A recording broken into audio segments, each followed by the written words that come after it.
Good morning, ladies and gentlemen, and welcome to day 2 of the European Employment and Social Rights Forum. I hope everyone had a restful evening and didn't overindulge in Belgian hospitality, because we have a really packed schedule for you today. But also, I hope you've had time to reflect and digest some of the great topics that we had here on the stage yesterday, because today we're going to build on that and talk about how we can go further in building a competitive, inclusive and skills-driven Europe.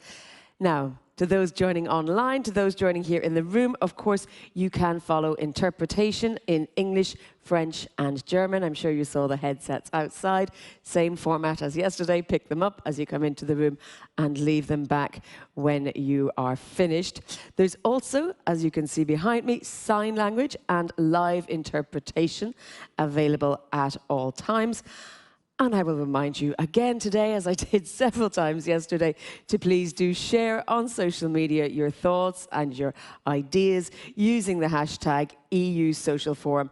And do, of course, tag DG Employment in that to get your voices heard, and maybe take a few photographs and make your colleagues jealous that they couldn't be here today.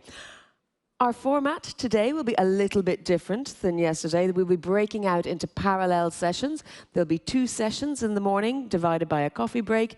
Then we will have lunch, and then more parallel sessions in the afternoon before convening here again in this main room for the closing.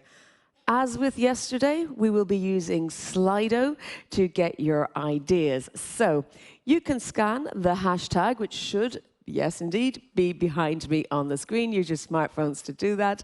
If you're online, you can simply follow using the hashtag or go to your browser to slido.com and put in the hashtag #EUSocialForum25.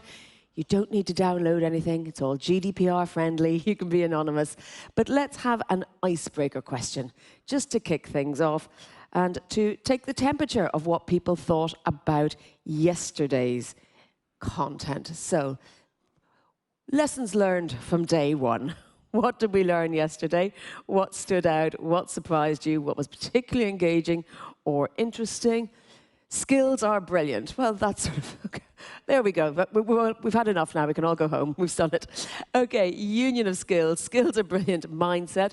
LinkedIn. Yes, we did have the CEO of LinkedIn here yesterday telling us why that's useful. We also have shared governance is needed. We should invest in education, transformation. Fairness is missing, so that's something maybe to talk about in those breakout sessions. Transformation, circular, nobody should be left behind. We need people. Imagine, with nice little stars beside it.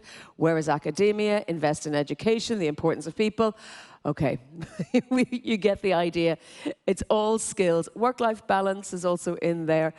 All these things, I'm sure, will come up in our breakout sessions, but central there in the middle is the Union of Skills, which was announced here in the room yesterday with the Executive Vice President, and we had a good talk about that. So hopefully everyone who is here has absorbed the principles and can bring your thoughts on that to our breakout sessions today.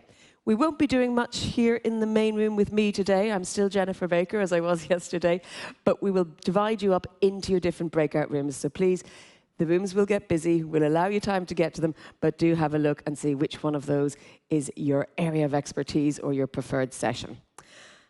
As always, that's not enough.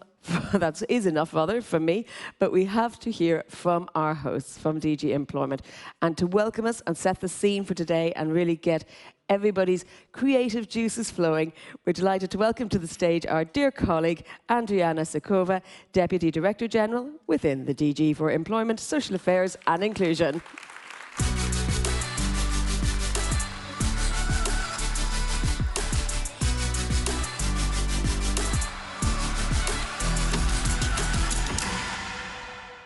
Good morning, everyone. First of all, I would like to thank everybody who's been here yesterday and everybody who's been online, because it has been an impressive group of people joining in the discussion about skills for a competitive Europe. And of course, we had a very successful discussion yesterday. We had the presence of the Executive Vice President and the announcement of the Union of Skills adopted yesterday. We also had representatives of policymakers, political players. We had a lot of practitioners. We had a lot of chief executive officers or representatives of companies that are engaged for years with matching skills that are available on the labor market to the needs of the businesses and companies. So our program today, and as Mario yesterday mentioned, Mario Nava, our Director-General, mentioned, we are very happy that we have this dialogue, because it is very important to hear from you. How do you see the design, the implementation of our policy measures, but also to ensure that we have the partnership that we're always asking for, that we're always striving to have when we do our policy measures. Because our reality check comes with the implementation of our proposals, and these implementation processes are inevitably part of our cooperation at EU level with different services, with different companies, with stakeholders, with social partners, but also they are absolutely vital for having a good cooperation with local, regional authorities, national partners, because nobody can do anything alone. This is our life. Nowadays, we're looking for skills that fit today's needs, but we're also looking for skills that will fit tomorrow's needs. And this is the biggest challenge that everybody is facing. That's why I'm very happy to see that some people said, you should be ready to learn all your life. That's the reality of our current situation. We got some very useful insights, and we also got the pledge from Cisco that they're going to train 1.5 million students by 2030, providing 5,000 instructors also trained well to teach these 1.5 million students. But we also hear about political intentions, about the plans of the Employment Committee in the Parliament, which is our very strong partner in developing our policy and also making it reality. Today, as Jennifer mentioned, we have a very different setup. We have 9 breakout sessions. In the morning, we have 6 workshops. And the first one will be discussing whether Europe can be both competitive and inclusive. For me, the question is yes. But we'll hear from you as well, because we will discuss also how the next pillar of social rights action plan should be shaped, and also making sure that any measure or any action and activity in the action plan ensures our economic competitiveness and does not come at the cost of social cohesion. The second session will focus on how to boost adult learning through individual learning accounts. It's an initiative of the Commission from a few years ago, and how we can support lifelong learning and help workers continuously upskill and reskill. The third session will shed light on the role of work integration social enterprises, examining how they can help disadvantaged groups access employment and develop new skills. Later in the morning, after coffee break, we'll turn our attention to 2 critical aspects of Europe's future and the challenges of the twin transition. There will be a special session focusing on the benefits of the upcoming Social Climate Fund, which will ensure that the most vulnerable people who will be mostly affected by the emission trading systems too are not left behind. In general, they are not left behind in the green transition. We will also be discussing about the skills needs for future jobs, which will highlight the impact of digital, green and demographic transitions on employment and present new evidence on the occupations that will be most needed. Another session will explore how digital tools can facilitate labor mobility across the EU, focusing on the role of digitalization in helping people in moving and working across borders more easily.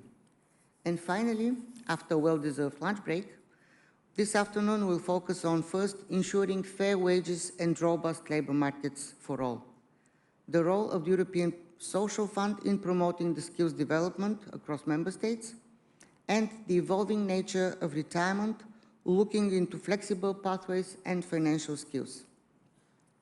These discussions will be key in shaping the policies that will define Europe's labor markets in the years to come.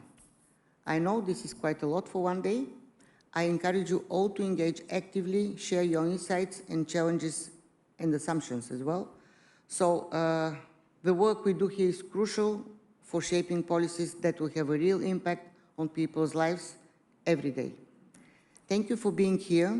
I would like to invite you joining the workshops to really provide your experiences, share your examples, provide your ideas and proposals. I hope there will be a bit more time for discussion, because usually when we have panel meetings here, we have very little time for discussion. I hope in the workshops you can be more active, and also on Slido we'll be collecting all your ideas, we'll be analyzing and having a look at them after the forum. But I would like to invite all of you in the future to work with us actively, to engage, to ensure a competitive, inclusive and skilled Europe. Thank you very much and have a very nice day.